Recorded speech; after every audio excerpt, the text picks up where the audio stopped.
time. Good morning, everyone. Hopefully everyone has joined us on this next item on the agenda.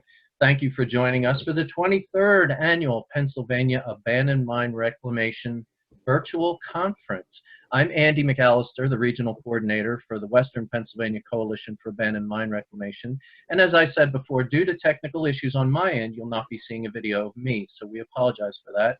I'd like to take a moment to thank our sponsors, the PA Department of Environmental Protection, the Pennsylvania Environment Digest, the Appalachian Regional Independent Power Producers Association, also known as ARIPA, Ernst Seeds, Graymont, Tetra Tech, and the Earth Conservancy. We encourage you to visit the sponsors, thank them, and find out what they're all about. Participants may ask questions through the session Q&A or chat box to the right of your Zoom player box, and questions will be asked of the presenter live, time permitting. Also, please remember to fill in a review of the presentation, each one you visit, and the conference as a whole. This session will conclude in 15 minutes. Again, thank you for joining us. And with that, I'd like to introduce Deputy Secretary John Stefanko from the Pennsylvania Department of Environmental Protection to give our keynote presentation. And John, I'll let you know when you have about 1 minute left if you're running late, and the floor is all yours.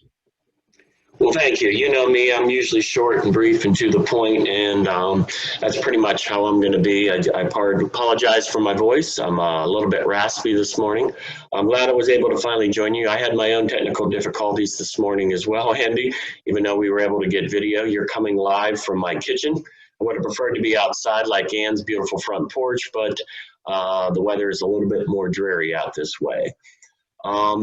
I'm happy to be here today. I wish we were doing this in person. I always enjoy when we can get together personally and have some really good conversations over the table, as well as meet with various other people. But we are living in the new world, and kind of keep with the theme of 2020, a clear future for reclamation.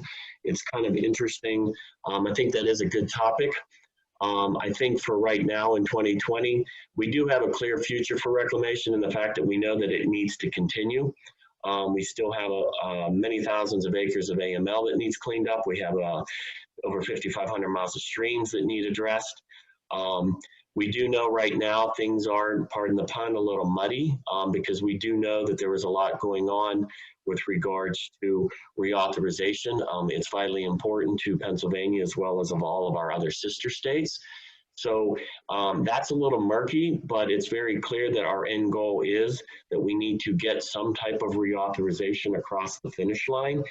And we also are aware that with the current state of the world, obviously coal production is down, and that does impact the AML fund, which makes it even more of a clearer picture that we have to look for those opportunities, for those partnerships, and where we can access other funds to supplement the funds that we do get from the federal government.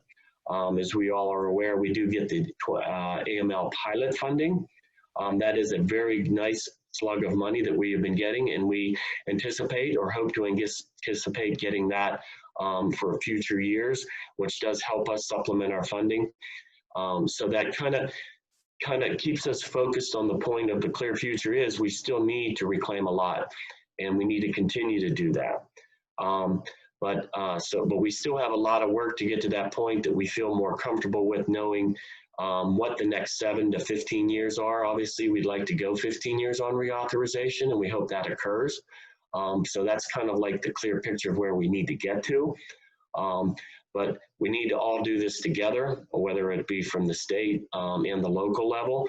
And we have a lot of those great partners, and we need to continue to work with those partners to get this reclamation accomplished all across the Commonwealth of Pennsylvania. So that's kind of my short, kind of like where we need to go, where we are at. I'm more of a guy that likes to take the opportunity to take questions. So if anybody would have any specific questions about specific things, please let me, I will go ahead and do that. I don't know how you're going to handle this, Ann or Andy, if it's through a chat room or what have you. I know there are a number of AML bills out there, and I know the AML campaign has been done a very good job of getting that out to everybody, and hopefully a lot of those on this group or on that AML campaign distribution list and have seen a lot of that good information. So I am open to any questions that anybody has out there. John, this is Andy, and both Ann and I, and also Mike probably will be able to see the chat on the right, the box with the session Q&A in the chat. I do not see any questions at this point, but I have a question, if I can Sure. start off the whole thing. Is that what is, if you're able to answer this, what is the likelihood of being able to have reauthorization by the time the current fee collection expires next September? Can you expound on that a little bit? Sure. As we know historically in the past, I mean, you know, our ultimate goal is that it would occur by October of 2021. But as we historically have found out, Congress doesn't like to do anything until the very, very end or when it absolutely has to be done. So while we are optimistic that we could get something in place by October 2021, there was probably a highly likely that there may be a short extension while whatever form of the new reauthorization bill that comes to fruition becomes that way. So as much as we want to be very optimistic that it will be done by October 2021, just knowing historically and how Congress works, there's a likelihood that we would probably see some short extensions until such time as whatever the new reauthorization bill will be. Thank and I you did see a question very about much, John. Anybody have? Yep, I saw a question in the chat box there, Andy, about the role of universities. We are always willing to partner with anybody, and that includes universities. They provide a lot of good technology and new technology. We're always looking for new technologies to help us address our A&D issues. We have worked with universities in the past, and we're always looking forward because we have the next generation that needs to come on board to work with our BAMR folks. So, you know, if we can spark that interest with the universities and with their students, we're always open to those opportunities.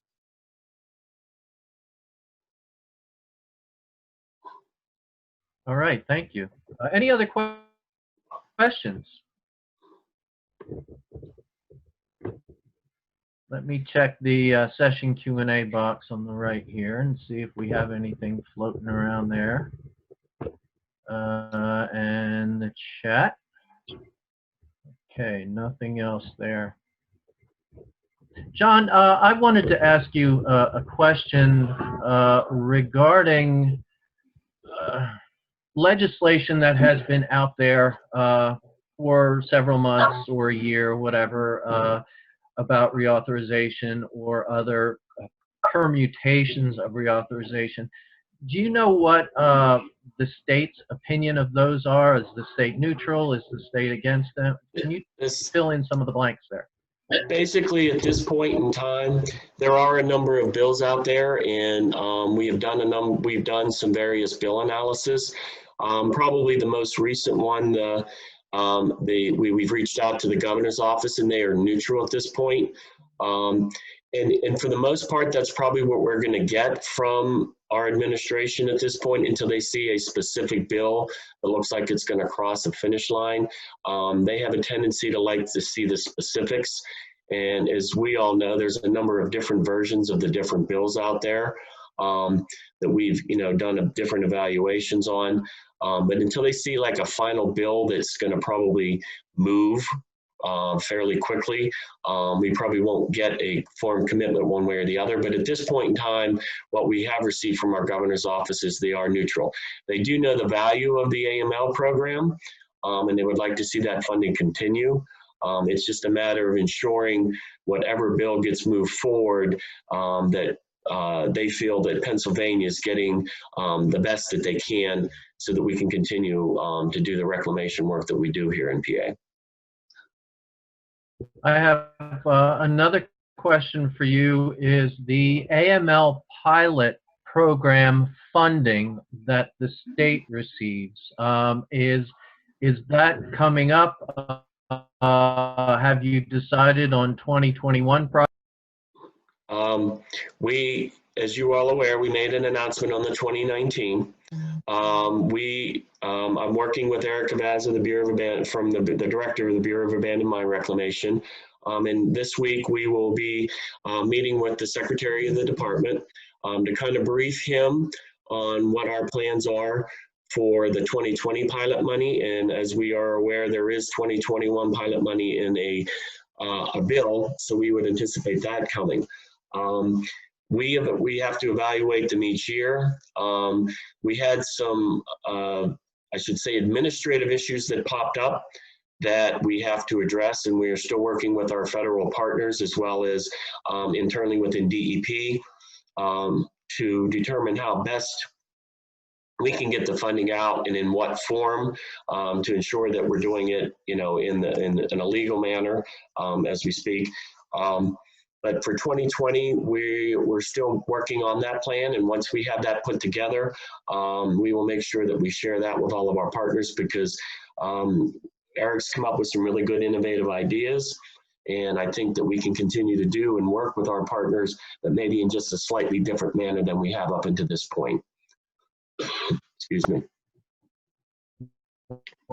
Thank you, John. Thank you. Any other questions for John Stefanko at this point? I thought I saw one. I do not see. I saw one in there, Andy, asking about how we were going to handle the ground challenges given the COVID restrictions on travel. Excuse me. Well, we've had to make a lot of adjustments on that when it comes to COVID. But I would say all of the mining programs, both on the Title IV and Title V side, have done a great adjustment. Yes, we do have to make adjustments on how we do the work, ensuring that we have all the proper protocols in place, the CDC guidelines and everything. But it has not, excuse me, prevented us from continuing to do the good work that we do. We just have to do it in a slightly different way. And if any issues do come up, we do our best to try to work through them and figure out how we can continue and move on.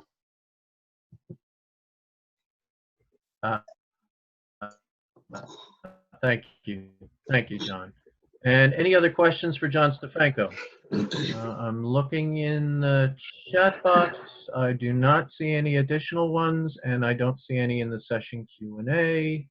So I think we have 3 minutes left, and that's wonderful. And we thank you very much, John, especially being ill as you are. You're a real trooper, and we appreciate spending the time with us this morning, and we hope you feel better soon. So unless somebody else has another question, we will let John Stefanko go and thank him, and we will leave this Zoom, and you as the audience will go ahead and click on the next item you want to attend for the conference. So thank you, John. Thank you, Ann. Thank you, Mike. And we'll leave this session.